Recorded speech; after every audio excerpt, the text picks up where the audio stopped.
Bonjour à tous et bienvenue dans cette vidéo dans laquelle nous allons parler de Snapchat. Alors Snapchat, si vous ne connaissez pas, c'est un réseau social qui est apparu très récemment. C'était l'un des derniers avant TikTok qui est apparu très récemment et qui a fait un boom extraordinaire au niveau notamment des millennials et qui a connu donc une ascendance, une croissance extraordinaire au niveau donc de la communauté. Si vous ne me connaissez pas, je suis Lionel Azebouk. Je suis spécialisé dans le marketing depuis des années, donc ça fait près de 10 ans que je travaille là-dedans. J'ai écrit un e-book dans lequel je résume toutes mes connaissances dans le domaine et que vous pouvez télécharger.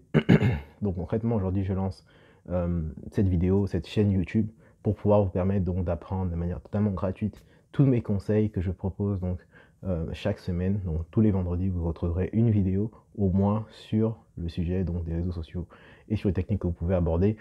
Et je vous permets donc aujourd'hui de comprendre comment utiliser Snapchat dans votre activité et développer votre business et éventuellement pouvoir faire connaître votre marque et tous les résultats que vous pourrez obtenir grâce à ce réseau social. Alors Snapchat, déjà la première chose que vous devez comprendre, c'est que Snapchat n'est pas une plateforme que vous pouvez avoir sur le web. Vous devez l'utiliser que sur votre téléphone. Alors ça fait toute la différence par rapport à tous les autres réseaux sociaux. Si vous n'avez pas vu mes autres vidéos sur les réseaux sociaux, donc sur Facebook, Twitter, Instagram et LinkedIn, allez voir, elles sont disponibles sur ma chaîne. Pourquoi est-ce que je dis que ça fait toute la différence? C'est que concrètement, vous pouvez utiliser Snapchat uniquement sur votre téléphone, donc sur votre smartphone, et pas sur le web. Et pourquoi ça fait toute la différence? Parce que concrètement, ça vous indique que l'écosystème de Snapchat est fondamentalement celui qui est adapté aux utilisateurs de smartphones. Donc vous devez vraiment intégrer dans votre stratégie business, dans votre entreprise, que lorsque vous allez utiliser une stratégie sur Snapchat, ce sera une stratégie qui sera adaptée sur les mobile users. Donc peu importe le domaine d'activité dans lequel vous êtes, peu importe la thématique dans laquelle vous êtes aujourd'hui, comprenez que voilà, vous devez utiliser Snapchat de manière à développer votre audience qui sont présents sur le smartphone et ça fait toute la différence. Donc concrètement aujourd'hui, si vous êtes une marque de vêtements, par exemple si vous vendez des marques comme, allez on va prendre des exemples vraiment célèbres, si je prends Louis Vuitton vend vraiment des marques de vêtements, alors peut-être pas les vêtements les plus célèbres en tant que Louis Vuitton, je vais prendre un exemple beaucoup plus concret, je vais prendre Polo Ralph Lauren. Voilà, je pense que là on y est. Polo Ralph Lauren, c'est une marque qui peut potentiellement utiliser Snapchat pour pouvoir développer sa marque auprès des jeunes. Pourquoi? Parce que Polo Ralph Lauren, ce qui est intéressant avec leur positionnement de marque, c'est qu'ils ont un positionnement déjà assez haut de gamme et qui concerne vraiment les personnes CSP+, donc c'est ceux qui ont entre 30 et 40 ans. Et pour pouvoir rajeunir un peu l'image de marque, ils pourraient utiliser Snapchat comme un moyen de pouvoir communiquer sur leur image de marque. C'est d'ailleurs ce que beaucoup ont fait et qui ont utilisé cette plateforme pour pouvoir adapter leur stratégie pour s'adresser aux jeunes. Donc c'est vraiment la meilleure manière d'utiliser Snapchat de manière professionnelle. C'est vraiment d'utiliser les codes. Encore une fois, je parle souvent de ça dans mes différentes vidéos, c'est utiliser les codes des réseaux sociaux, vraiment adapter votre stratégie aux codes et pas l'inverse. Parce que si vous faites, je prends un exemple, la plupart de ce que les gens font, c'est qu'ils prennent une vidéo et en fait, ils vont répliquer la même vidéo, ils vont la balancer sur tous les autres réseaux, peu importe les codes des réseaux. Et c'est pas ce qu'il faut faire, il faut adapter une stratégie qui prend exactement les codes de la marque. Ça fait toute la différence parce qu'en fait, les utilisateurs, lorsqu'ils utilisent leur smartphone, lorsqu'ils voient des publicités en général, on est très réfractaire à la publicité. Et on est tous pareils. Je pense que dans votre usage personnel, et si vous êtes un professionnel aujourd'hui, dans votre usage personnel, vous tombez beaucoup sur les publicités et la plupart du temps, voilà, ça ne vous intéresse pas. Donc, il faut comprendre que si vous avez déjà une publicité, vous partez avec un point négatif. Donc, il faut déjà que vous adaptez votre publicité à l'usage qu'ils font. Et la manière la plus simple de comprendre ce que je viens de vous dire, c'est que si par exemple vous faites une publicité au format paysage, donc là on est en format paysage, concrètement, si sur Snapchat, la plupart du temps les gens sont en format portrait et qui portent leur téléphone comme ça, votre publicité n'aura pas la bonne taille pour pouvoir performer sur les réseaux sociaux et tout de suite vous allez être swipe, vous allez être mis à la poubelle, peu importe la valeur de votre contenu. Et ça c'est un problème parce que du coup ça fausse concrètement votre résultat sur ce réseau social. Donc il faut vraiment que vous utilisiez le réseau social comme un utilisateur et c'est pour ça que c'est important de comprendre la philosophie des utilisateurs, de comprendre comment est-ce que vous pouvez vous positionner sur le réseau social de manière à adopter les codes, encore une fois, du réseau social. Je parle tout le temps de ça, je dis tout le temps qu'il faut comprendre les codes des réseaux sociaux Et c'est pour ça que moi, à mon titre personnel, je suis sur tous les réseaux sociaux possibles, un peu moins sur TikTok parce que voilà, la danse et moi, voilà.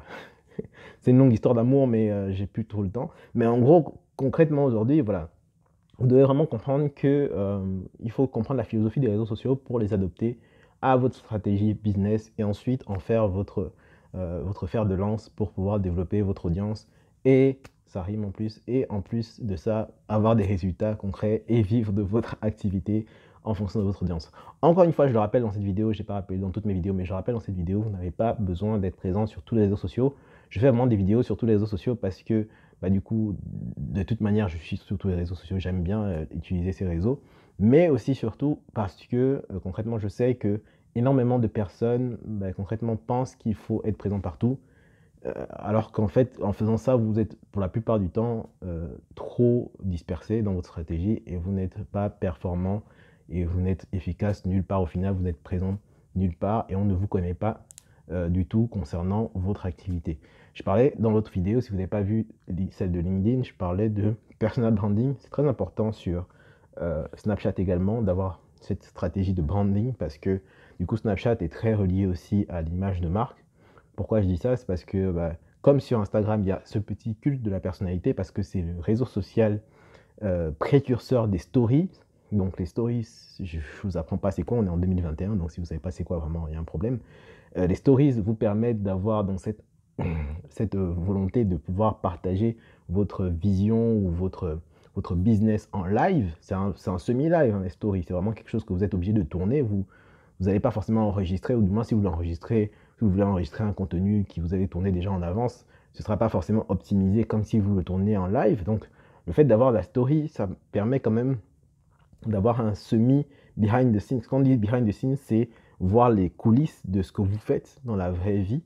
Donc concrètement, on ne va pas revenir sur le sujet parce que c'est un sujet très large, on va s'étaler, mais en gros, en général, imaginez juste que les réseaux sociaux, de manière générale, tout le monde présente la meilleure facette de soi, mais avec le système des stories, tu es un peu obligé de montrer concrètement ce qui se passe dans ton quotidien et comment est-ce que ça se passe. Donc voilà, si vous faites du montage vidéo, si vous êtes un designer, les stories vont vous permettre de montrer de manière très concrète ce que vous faites et comment vous le faites, par exemple. C'est une très bonne manière d'utiliser les stories et c'est ce que très peu de gens font.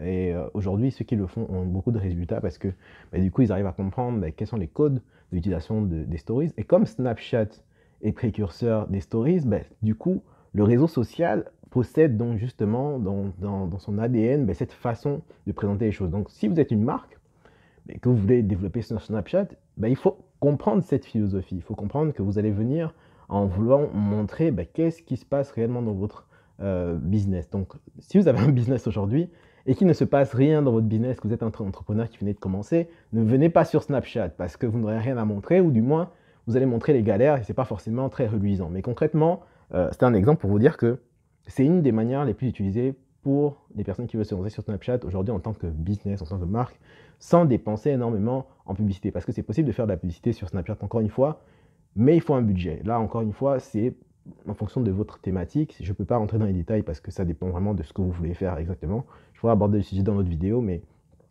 pour l'instant, vraiment, je vais me concentrer sur, encore une fois, la big picture, vous donner le sujet global de comment ça se passe sur les réseaux sociaux et comment est-ce que vous pouvez les utiliser à votre manière pour pouvoir avoir des résultats.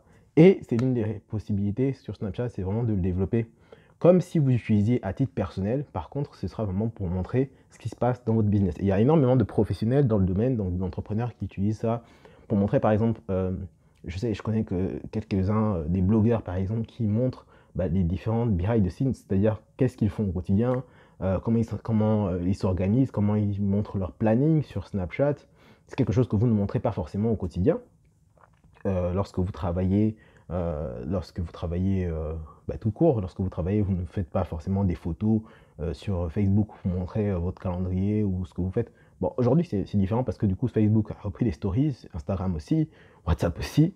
Très, très étrange qu'ils aient tous fait ça. Mais grosso modo, LinkedIn aussi a déjà des stories. Mais en gros, pour vous dire que les stories ont vraiment cette vocation de vouloir accentuer la proximité avec ses abonnés. Et c'est vraiment pour ça que ce réseau social a eu énormément de succès. C'est parce que vraiment, déjà, il y avait le système des stories qui disparaît. C'est ça, disparaît toujours d'ailleurs aujourd'hui. mais qui disparaissent au bout de 24 heures. Et c'est ce contenu vraiment éphémère qui a énormément plu aux jeunes en montrant la possibilité de justement ne pas avoir ces données fichiers et de toujours être dans la consommation continue.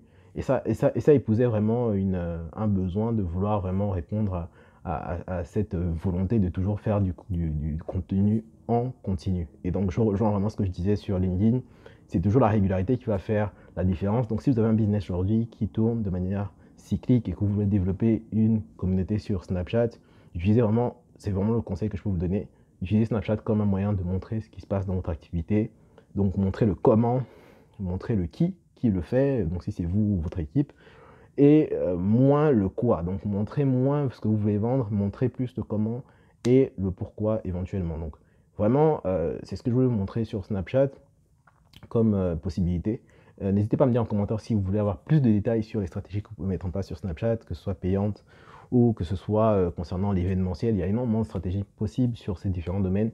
Je pourrais en discuter, mais ça dépendra de vous. Laissez un petit like, un abonnement et donnez-moi en commentaire ce que vous voulez que je fasse comme détail de vidéo. Et on se retrouve pour une prochaine vidéo. C'était Lionel, je vous dis à la prochaine. Ciao!